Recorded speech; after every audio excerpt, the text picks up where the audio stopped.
আসসালামু আলাইকুম বন্ধুরা, সবাই কেমন আছেন? আশা করি ভালোই আছেন। আজকে আপনাদের দেখাবো যেখানে একটা দুইটা নয়, হাজার হাজার নয়, লাখ লাখ কবুতর এসে জমায়েত হয়ে থাকে। এটা তাদের প্রতিদিনের কাজ। প্রতিদিন তারা দানা খাওয়ার জন্যে যেখানে চলে আসে সেই জায়গাটার নাম হচ্ছে মসজিদে বেলাল। এই সেই মসজিদে বেলাল যেখানে হযরত বেলাল রাদিয়াল্লাহু তাআলা আনহু আজান দিয়েছিলেন।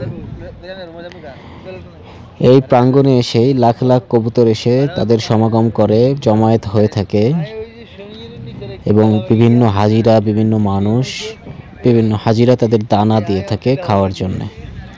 এই দানা ৫ রিয়াল করে এক প্যাকেট করে তারা কিনে থাকেন এবং এই কবুতরদের খাওয়ানোর জন্য দিয়ে থাকেন। আলহামদুলিল্লাহ।